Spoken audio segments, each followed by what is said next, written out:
Desenhar opais, cara, isso é muito fácil. Então já bora corrigir esses meus desenhos aqui, vamos deixar eles perfeitamente anatômicos. Olha isso aqui, estrutura de anime 100% atualizada. O primeiro que viesse me dizer que isso aqui tá errado, eu com certeza concordaria. Não é nem como se esse troço fosse explodir na minha cara. Está tão bem feito que se eu jogasse essa pessoa de frente, ela sairia quicando por causa dessas duas bolas de basquete. Os exemplos que eu dei são tão bons que se eu jogasse na cabeça de alguém, ela seria nocauteada com essas bolas de boliche. Mas relaxa que hoje eu vou ensinar tudo o que eu sei sobre opais. E só avisando, eu tô usando a palavra opais pro YouTube não entender errado, até porque o conteúdo é educativo e eu odeio NSFW. Eu venho treinando animação esses tempos e eu fiz esse exemplo aqui pra mostrar um molde de uma forma se transformando em um peito, e isso vai ajudar muito e tem até uns spoilers do que eu vou explicar hoje. Vamos começar aqui com a silhueta, ou melhor, as formas geométricas que a gente pode usar aqui nos opais.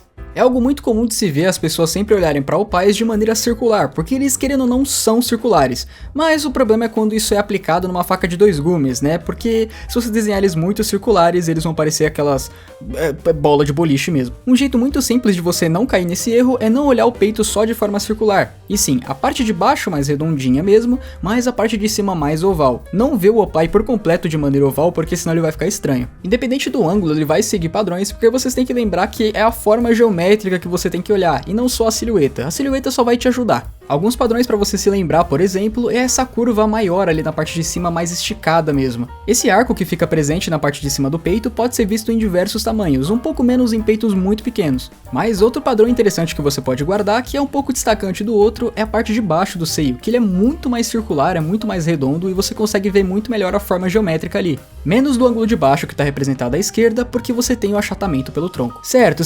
Agora como entender como isso realmente funciona? Porque para você entender um desenho, você precisa entender o desenho.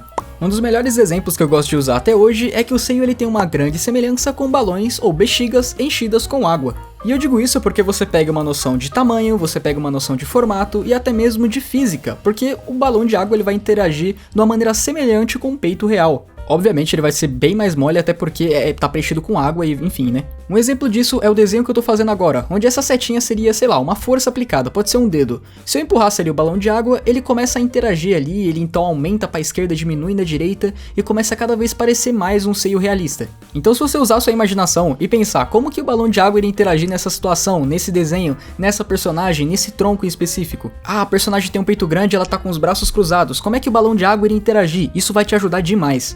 Mas eu aconselho fortemente que você não exagere nisso pra realmente não parecer que a personagem tem um peito de balão de água ou sei lá, de gelatina e fica aquela coisa muito mole que qualquer coisa interage, porque isso é estranho e não vai ficar com sentido, sabe? Vai ficar uma coisa fora da anatomia normal. Outra coisa de se notar é a qualidade da linha. A qualidade da linha é importante pro desenho inteiro, ou seja, linhas dinâmicas, partes mais grossas e outras mais finas. Mas como que eu faço isso? Basicamente onde bate a luz eu vou deixar a linha bem mais fina e onde fica a sombra eu vou deixar a linha mais grossa, como por exemplo na parte de baixo dos peitos, onde tem muita sombra.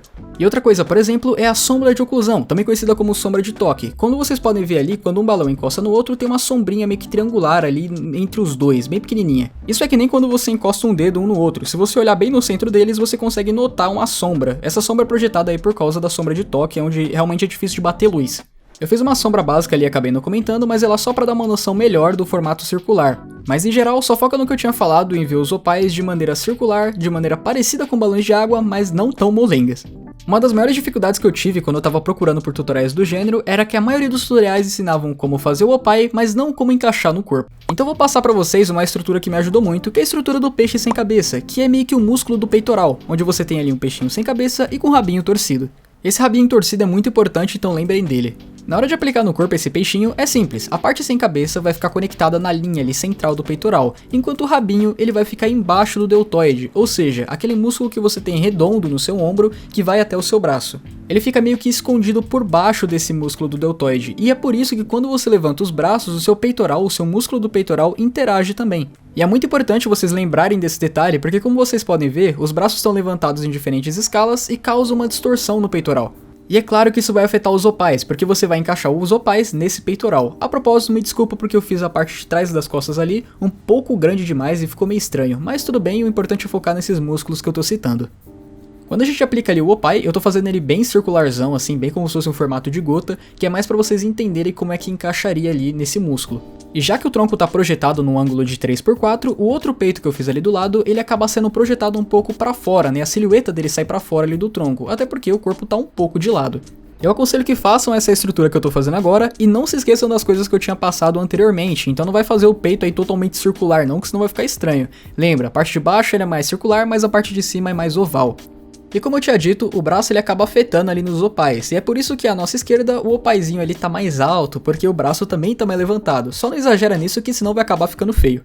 Bom, agora você sabe o formato, como é que ele interage e como é que você aplica ele no tronco, mas tem algumas regrinhas muito importantes para você se lembrar.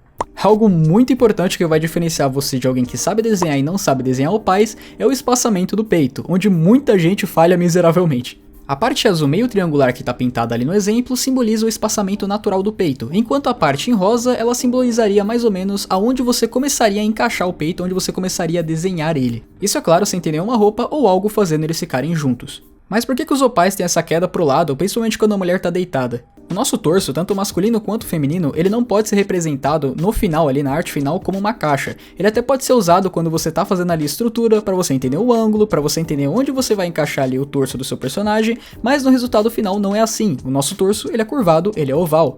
Então no exemplo da esquerda, a gente tem como se eu colocasse os dois balões de água em cima de uma chapa de metal, em cima de uma caixa, ali um retângulo, enquanto no da direita é o exemplo que seria correto, onde você tem a queda ali para os lados, porque o tronco ele é oval, o torso ele tem essa curvatura e o peito vai interagir com ela.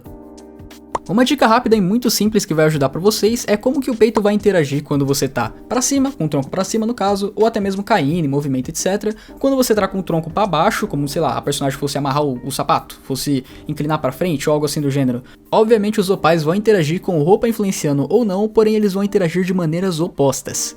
Lembrando que esses exemplos, às vezes eu exagero neles porque quanto maior é muito mais fácil para explicar a física, tá? Então você tem um exemplo inclinado para baixo, equilibrado e também para cima, ou caindo, enfim. Além dos opais ficarem muito mais circulares, você percebe outras coisas como, por exemplo, se o peito ele estiver deitado, ou a personagem estiver em movimento, ou o tronco estiver para cima, os opais abrem, eles caem para os lados. Já tem contraste isso aí com a personagem inclinada para baixo, onde os opais vão juntar, inclusive fazer aquele Vzinho ali no meio de quando um peito encosta no outro. E a gente tem aqui também o opai em pose natural, onde ele só vai para os dois lados opostos, meio que, enfim. E por fim, um detalhe que vai te ajudar muito quando você criar a variação de tamanho. Quando o personagem está de costas ou de perfil, quando eu digo de costas eu digo em 3x4, tá? Que nem eu tô desenhando ali no exemplo. O opai vai ter uma linha que vai destacar muito se ele tem ou não volume. Isso vai definir se a personagem é um pouco mais chapada ou se ela tem realmente algum peso ali para criar uma circunferência. É onde eu destaquei com essa setinha. Se for um seio que tem volume suficiente, talvez um mediano, um grande, etc, ele vai criar essa entrada, ele vai criar essa puxada da linha pro tronco. Diferente do opai pequenininho, onde ele não tem volume para isso, então ele praticamente é grudado no torso. Por isso que vem aqueles nomes, aquelas piadinhas bestas de chamar os outros de tábua, né? Diminui a física porque ele tá bem mais colado no corpo, ele não tem volume para interagir tanto quanto um opai grande. Eu não sou o tipo de pessoa que desenharia uma personagem sem a parte de cima, mas é importante entender os mamilos por um motivo. Eles interagem com as dobras das roupas. Eu desenhei uma esfera mesmo só para explicar aonde ficaria mapeado, e vocês podem ver que tem um formato ali que eu vou desenhando centralizado com aquelas linhas guias, onde ele tem esse formato mais oval. Ele pode ser circular, mas também pode ser oval, vai depender do que você quer desenhar. Para projetar o bico eu uso uma forma cilíndrica, isso aqui já ajuda muito para entender como é que a roupa vai interagir, e eu faço uma esfera ali que é onde bateria o highlight desse desenho. Aqui eu só adicionei umas sombras, inclusive é bom vocês olharem mais ou menos como é que funciona a sombra e uma esfera circular para você aplicar nos opais. E um detalhe importante, mamilos eles são levemente apontados para cima. E calma que isso tem variação e se você aplicar isso em todo opai possível, as dobras vão ficar estranhas, vai ficar sem nexo. Tem 3 variações muito importantes, ângulo, tamanho e genética. Então, quando o torso estiver para baixo, apontado para baixo, inclinado para baixo, o peito ele vai acompanhar esse ângulo, justamente o mamilo também. Outra maneira do mamilo ficar um pouco mais para baixo é quando o peito ele é muito grande, então o mamilo ele acaba realmente sendo projetado a mais abaixo. E para um peito de tamanho pequeno, comum ou grande, ele normalmente vai seguir aquele padrão que eu tinha passado à esquerda. E só para finalizar, antes de passar no caso como é que o peito vai interagir com a roupa, eu criei aqui algumas variações de tamanhos e também de cor, só para vocês terem uma noção básica de uma pintura que não é muito detalhada, mas já dá uma noção bem interessante ali de uma luz batendo, de uma luz de rebatimento, da sombra onde ficaria, etc. E até agora eu passei vários exemplos de peito, porém eu sempre fiz eles de uma maneira mais solta. Agora como é que eles vão interagir com a roupa? Simples, se você entendeu como ele vai funcionar, quando a roupa vir pressionar eles vão ser pressionados. É uma coisa muito básica na verdade. E por isso, em vez de eu chegar aqui e falar pra vocês que o peito junta quando ele tem uma roupa ou algo pressionando eles, que é algo muito simples de se falar, eu vou mostrar 3 exemplos de como a roupa poderia interagir com o opai.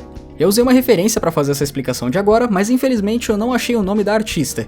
A propósito, é bem importante que vocês usem referências e não necessariamente você precisa pegar a foto de alguém nu. Eu, por exemplo, fico um pouco desconfortável com isso. Você tem modelos anatômicos, 3D, você tem até mesmo um balãozinho de água que você pode fazer ali fisicamente, pessoalmente. O primeiro exemplo de roupa, ele demarca muito bem como é que seria uma roupa mais colada, um pouco mais justa, ou até mesmo uma roupa molhada. Notem uma coisa muito importante, não tem como a roupa dobrar no centro, tá? Não existe isso. Um peito vai interagir com o outro e a roupa vai interagir com os dois. Você tem ali dobras no meio, você tem dobras em direção ao peito, você tem dobras abaixo do peito, em direção à barriga, etc. O segundo exemplo, eu coloquei uma roupa um pouco mais solta, mas ela ainda é pressionada ali pelo cinto da calça, então você tem ali uma roupa justa, razoavelmente justa, mas ela também é mais larga, enquanto o terceiro exemplo, eu tirei ela ali de preso da calça e deixei ela bem solta aí pelo corpo da personagem. Usem referências e podem estudar, porque isso aí vai ajudar muito. E por fim, se alguém ainda tiver alguma dúvida, o que é bem normal, eu tô fazendo aqui a timelapse dos processos das artes que eu zoei no início, porém dessa vez aqui ela tá mais certinha, tá? Não tá toda bugada não. E é bom que vocês podem usar porque eu criei variações de pose, de estrutura anatômica, de tamanho do opai, inclusive da roupa que tá presente ali na personagem. Essa arte aí eu curto muito, eu usei de referência uma arte da Arucelli, que é, mano, manja muito, eu gosto muito das artes dela na Twitch aí, inclusive passem lá, é muito bom. E a quarta personagem eu usei uma pose um pouco mais diferente das outras que estavam em pé, eu deixei ela mais sentadinha no chão.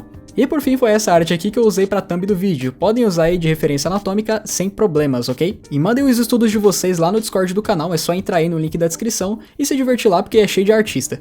Arrisco a dizer que a gente é o server top 1 aí de arte do Brasil, hein? Não quero falar nada não, hein? Mas é isso, não se esquece de se inscrever aí no canal, é aquelas coisas que o youtuber pede, e não pode faltar o dar like. Desenhe imediatamente.